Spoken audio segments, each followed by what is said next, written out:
Okay, it seems that I'm on a roll here today for HEX shilling. So I'll just give a little bit about my background. I've been working in the oil industry for about 20 years. As far as my internet stuff goes, I very early on, pre-YouTube days, involved in peer-to-peer networking, even before BitTorrent existed. I've always been interested in technology. I'm working a technical job out here. As far as some of the things I was involved with,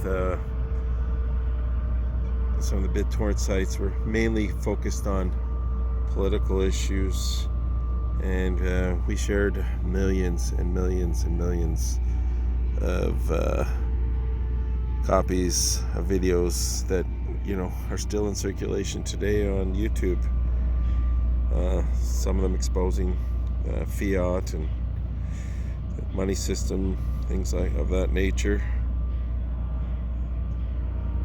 I was also exposed to Bitcoin, very cheap prices, I think around $30. People were discussing it on forums and things I was involved with. At that time, I didn't do a real deep dive, and I wasn't a gamer or anything like that, so I had no real reason to buy them. And we watched it when I was away working, and we saw the fact that before Mt. Gox got hacked, we were on there looking at it and thinking about buying some. And one of the guys I was working with kind of mentioned that, oh, you mine that coin. And I was thinking about my child playing Minecraft, and I didn't really realize at that point what the decentralized ledger and how Bitcoin worked. I thought it was on your hard drive. I didn't realize it was a part of a network that existed floating on top of the internet. So that was pretty cool. That was a kind of game changer when I realized, when Bitcoin prices started to move in 2017. I saw a friend of mine post something on Facebook holding up a ledger, I guess it was at the time, and I was thinking to myself, that guy's a smart guy. Why would he think that a $30 USB stick made in China be able to guard his money? So I went back and looked into Bitcoin, realized what it was, and it was like I was instantly drawn to the game. So I kind of hacked my way through it. I got on different exchanges, and it was difficult.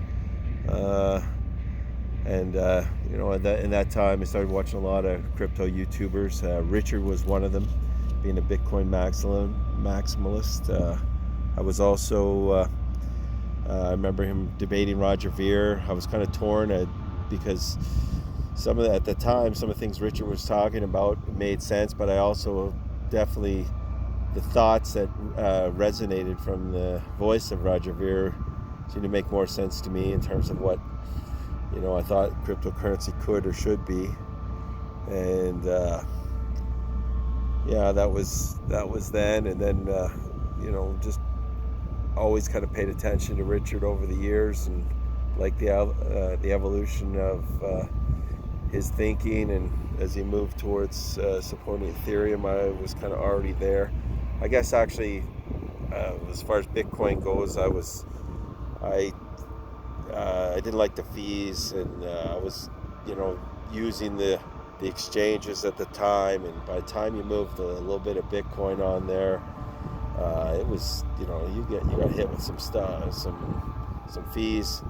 And like everybody else, I was looking for the new super coin that was gonna make me some money, and the new better Bitcoin or whatever. So I bought into Litecoin. I did pretty good on it, but I watched it go the whole way up and then back down.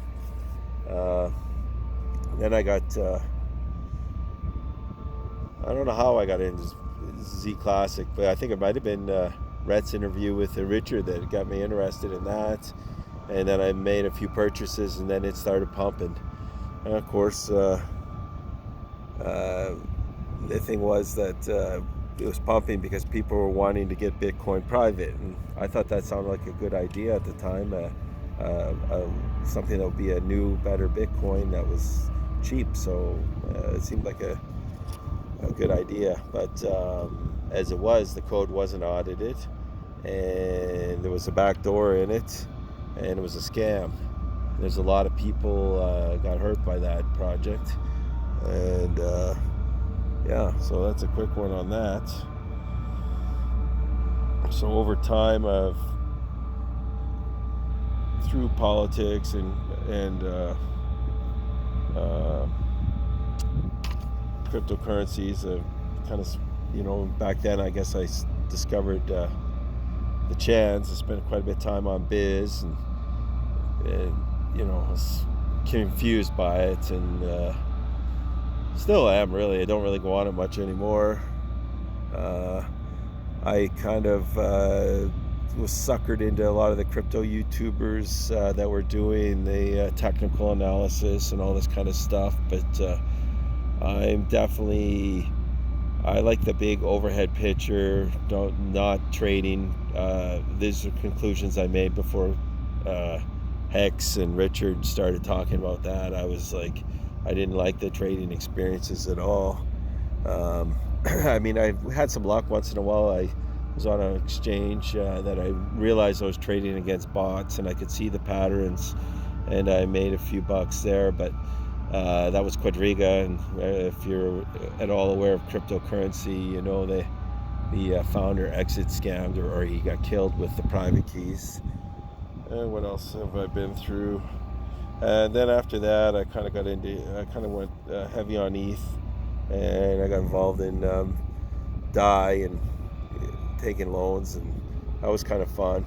But I got a little bit over leveraged, and I got taken out by HEX and some of the code problems with that. So in a way, that I was lucky, because I freed up a bunch of my ETH that allowed me to all into HEX. And prior to that, I had about half my crypto in HEX, and now it's all there, and still kind of add fiat when I can.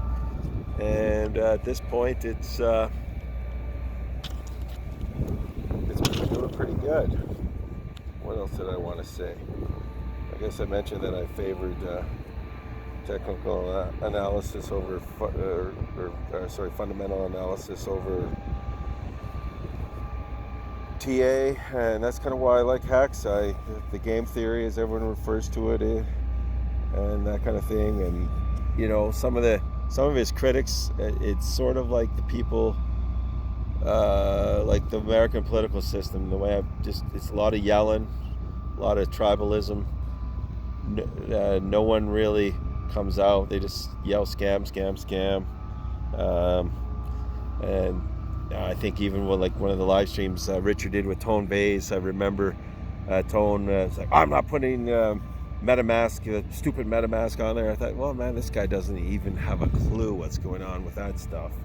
And yeah, I love the fact that decentralized exchanges, this we're in the early days here. The software is developing, the front ends are getting better. It's just all going to be good. So yeah, I just keep putting a little bit when I can into HEX, and stake it till you make it, and that's what I'm doing. And here's a view of my surroundings. I'm out in the desert, and haven't seen a rattlesnake in a few days, but I'll be talking a lot about HEX. If any of you guys have any questions or any common interests, and you want to kind of veer off in any of those directions, feel free. I don't want to harp on about success or anything like that, but for maybe you younger guys, I've like made six figures, well past six figures for the last 20 years, and I'm still relatively broke, and I'm pretty conservative with my money, but I'm a Canadian. The tax structure is just designed to take out the middle class, the way things have been going in my adult life. But that's another story that we can get into. Just keep those memes going, keep pumping Hex. We'll get the truth out there, and I think Hex is going to do really well. And we're still early, guys. We're really early. This is going to be awesome. All right, take care. Hextoken nationalists, we're there, and we're winning, and that's what they hate about us.